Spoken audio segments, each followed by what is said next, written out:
কোর্টের প্রতি সম্মান জানিয়ে এখানকার বিচার বিভাগীয় সচিবালয়ে সংক্রান্ত যে সমস্ত সেটআপ আছে এটাকে ট্রান্সফার না করে ফেলেন।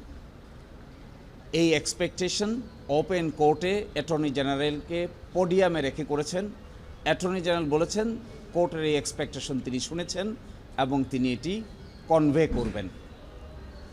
এই প্রেক্ষাপটে আমরা সাবমিশন রেখেছিলাম যে 3টা গ্রাউন্ডে।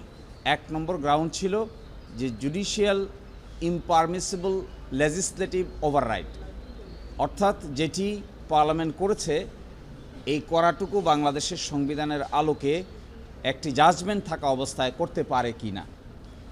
সেকেন্ড প্রশ্ন ছিল institutional independence is a sine qua non for independence of judiciary, অর্থাৎ বিচারকরা শুধু স্বাধীন বললেই হবে না, প্রাতিষ্ঠানিকভাবে তারা স্বাধীন কিনা, সিদ্ধান্ত নেওয়ার ক্ষেত্রে তারা স্বাধীন কিনা, প্রশাসনিক কর্মকাণ্ডে তারা স্বাধীন কিনা, এই বিচারটিও এখানে বিচার্য বিষয়। আর থার্ড হলো সংবিধান এমেন্ড করেও বেসিক স্ট্রাকচার যেগুলো আছে সংবিধানের, বাংলাদেশের সংবিধানের one of the basic structure হলো বিচার বিভাগের স্বাধীনতা, independence of judiciary. Independence of judiciary includes 3 thing. একটা হলো বিচারিক কাজে তারা ইন্ডিপেন্ডেন্ট হবেন, ইনস্টিটিউশনালি তারা ইন্ডিপেন্ডেন্ট হবেন, ফাইন্যান্সিয়ালি তারা ইন্ডিপেন্ডেন্ট হবেন। এই বিচার বিভাগের স্বাধীনতাকে খর্ব করে এরকম কোনো আইন পার্লামেন্ট যদি পাশ করে তাহলে এটি অসাংবিধানিক অতীতে ডিক্লেয়ার করা হয়েছে।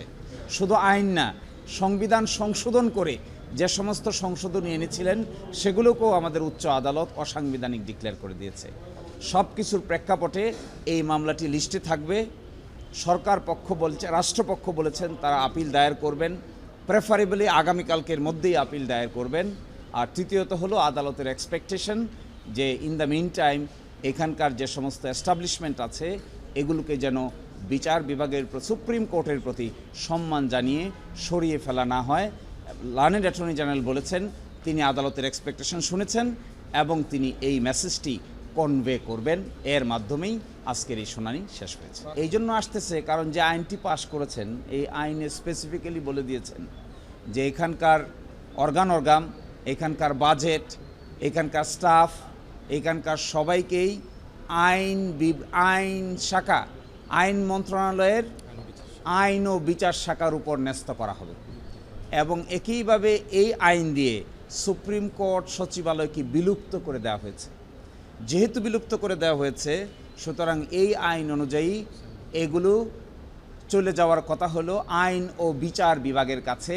এই ডাইরেকশন দিয়েই এই আইনে লিখিত আকারে বলে দেওয়া হয়েছে। এই জন্যই আমাদের এই আশঙ্কা যে এই আইনকে তারা ফলো করে যদি এই মামলা নিষ্পত্তি হওয়ার আগেই এগুলো এখান থেকে নিয়ে চলে যান তাহলে that will be really disastrous for all of us. কোর্টের এক্সপেকটেশন হলো সুপ্রিম কোর্টের প্রতি এতটুকু সম্মান তারা জানাবেন। আইন পাশ করলে আমাদের দেশের সাংবিধানিক সিস্টেম হলো 3টা অর্গান যে আছে, একটা বিচার বিভাগ, একটা হলো আইন বিভাগ, আর একটা হলো শাসন বিভাগ। এই 3টা কেউ কারো উপর প্রাধান্য বিস্তার করবে না। এনি আইন যা নাকি আইনসভা পাশ করলো, বাংলাদেশের সুপ্রিম কোর্ট এই আইনটা সাংবিধানিক হয়েছে কি হয় নাই এটি এক্সামিন করে দেখার রিভিউ বলে, জুডিশিয়াল রিভিউয়ে এই এখতিয়ার আছে। এটি অতীতে বাংলাদেশে বহুবার হয়েছে।